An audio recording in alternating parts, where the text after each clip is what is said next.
Ондогон адам каза болду. Алматыдагы атышуунун дагы бир видеосу тарады. Коңшу Казакстандын Алматы шаарынын борборундагы аскердик операциянын видеосу социалдык тармактарга тарады. Видеодо көрүнгөндөй аскер кызматкерлери согуштук техникаларды колдонуп, автоматтан ок чыгарып жатканын көрүүгө болот.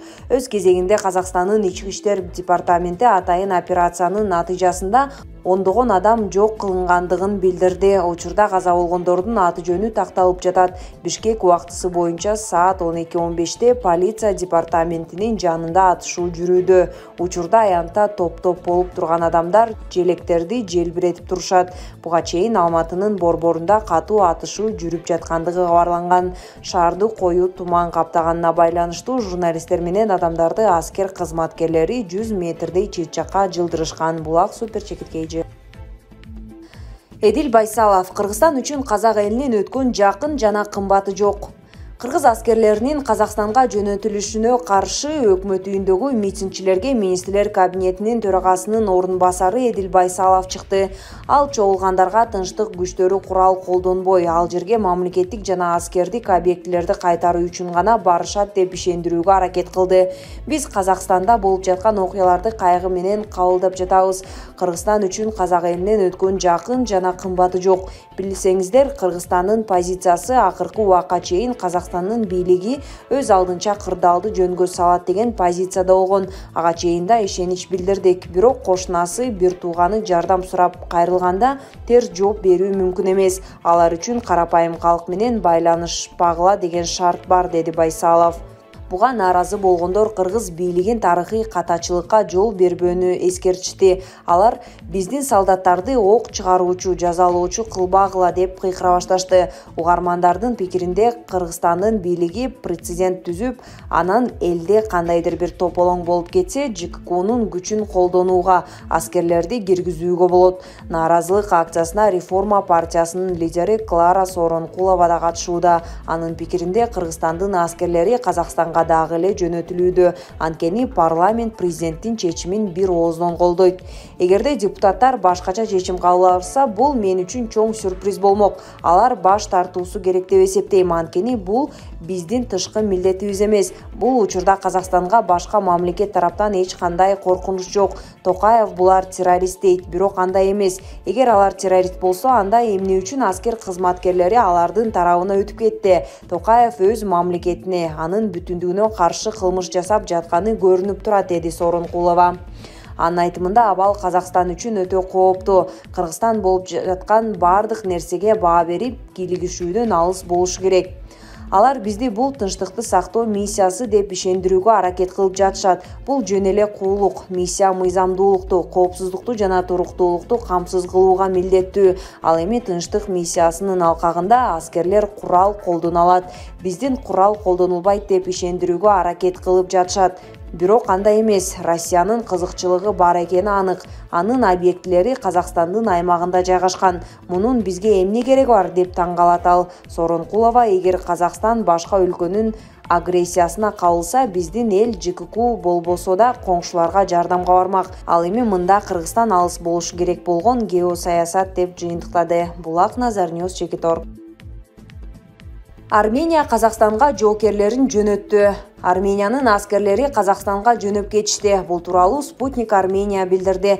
Тактап айтканда, Казакстанга армениялык 70 жоокер жөнөтүлдү. Алар стратегиялык маанидеги объекттерди коргошот. Буга чейин Орусия Казакстанга аба десант аскерлерин жеткиргени белгилүү болгон. Эске салсак, Казакстандын президенти Касым-Жомарт Токаев Коопсуздук кеңешинин жыйынын өткөрүп, өлкөдө тартипти камсыз кылуу үчүн уюмдун лидерлеринен жардам сураган. Ал өлкөдө болуп жаткан окуяларды сырткы агрессия деп атап, аларды чет жакта олуттуу даярдыктан өткөн топтор уюштуруп жатканын билдирген. Токаевдин мындай кайрылуусу социалдык тармактарга кескин сынга кабылып жатат. ЖККга Армения, Беларусь, Казакстан, Кыргызстан, Орусия жана Тажикстан кирет. Булак Назарньюз, Чекиторг. Кыргыз армиясы Казакстандын стратегиялык имараттарын гана кайтарат. Кыргызстандын президенти Садыр Жапаров ЖККнун тынчтык орнотуу операциясына катышуу мандаты менен куралдуу күчтөрдү Казакстанга жөнөтүү жөнүндө маселени Жогорку Кеңешке демилгелөө чечимин кабыл алды. Бул туурасында министрлер кабинетинин расмий сайтынан жарыяланды. Билдирүүдө Кыргызстандын аскер бөлүгүнүн ролу стратегиялык объектилерди коргоо менен гана чектелип, карапайым калк менен эч кандай өз ара аракеттенүүнү же коомдук тартипти камсыз кылуу жоопкерчилигин камтыбашы керектиги айтылат. Министрлер кабинети Кыргызстандын элине, өлкөнүн бардык коомдук саясий күчтөрүнө бул чечимге толук түшүнүү жана жоопкерчилик менен мамиле кылуу чакырыгы менен кайрылат. Казакстан жакын коңшусу жана стратегиялык союздашы катары Кыргызстандын өзүнүн мыйзамдуу бийлигинин жардам көрсөтүү чакырыгын четке кагууга укугу жок жана ЖККнун алкагында өз милдеттерин зарыл болгон деңгээлде аткарат. Бүгүн бул маселени Жогорку Кеңеш жабык карары айтылган, бирок 39 гана депутат жыйынга келгендиктен кворум жок. Жыйын эртеңкиге калды. Булак репортер Чекиткейжи. Бекешев: Казакстанга кыргыз аскерлерин жөнөтпөө керек. Жогорку Кеңештин депутаты Дастан Бекешев Кыргызстан мүчө болгон Жамааттык коопсуздук келишими уюмунун тынчтык күчтөрүн Казакстанга киргизүү туура эмес деп эсептейт. Ал бул тууралуу Фейсбуктагы баракчасына жазды. 2010 жылы июнь айында биздин убактылуу өкмөт ЖККнун аскерлерин Кыргызстандын аймагына алып келүү өтүнүчү менен кайрылган. Ошондо Россия Федерациясы менен Казакстан Республикасы акылдуулук менен баш тартып, алардын чечими туура болгонун тарых тастыктады. Казак бийликтери азыр ЖККдан тартипти орнотууга жардам берүүнү суранып жатышат. Бул бийликтин ички саясий көйгөйлөрүн өзү чече албай жатканын көрсөтүп турат. Биздин өлкөгө бул нерсенин кереги жок деп ойлойм. Мына ушундай логикага ылайык ЖКК өлкөбүздөгү ички саясий окуяларга бир нече жолу кийлигишүүгө аргасыз болгон. Мен ЖККнун уставын жана келишимин окуп чыгып, ЖКК сырттан куралдуу күчтөрдүн чабуулун болтурбоо же өлкөнүн ичинде террордук актыларды болтурбоо үчүн түзүлгөн деген бүтүмгө келдим, деп жазат Бекешев. Жогорку Кеңеш чукул жыйынга чогулуп, Казакстандагы соңку кырдаалга байланыштуу бул өлкөгө Жамааттык коопсуздук келишими уюмунун аскерлерин жөнөтүү маселеси караганы жатат. Кыргызстандын интернет айдыңында Казакстанга кыргыз аскерлерин жөнөтүүгө каршы болгондор арбын экени байкалууда.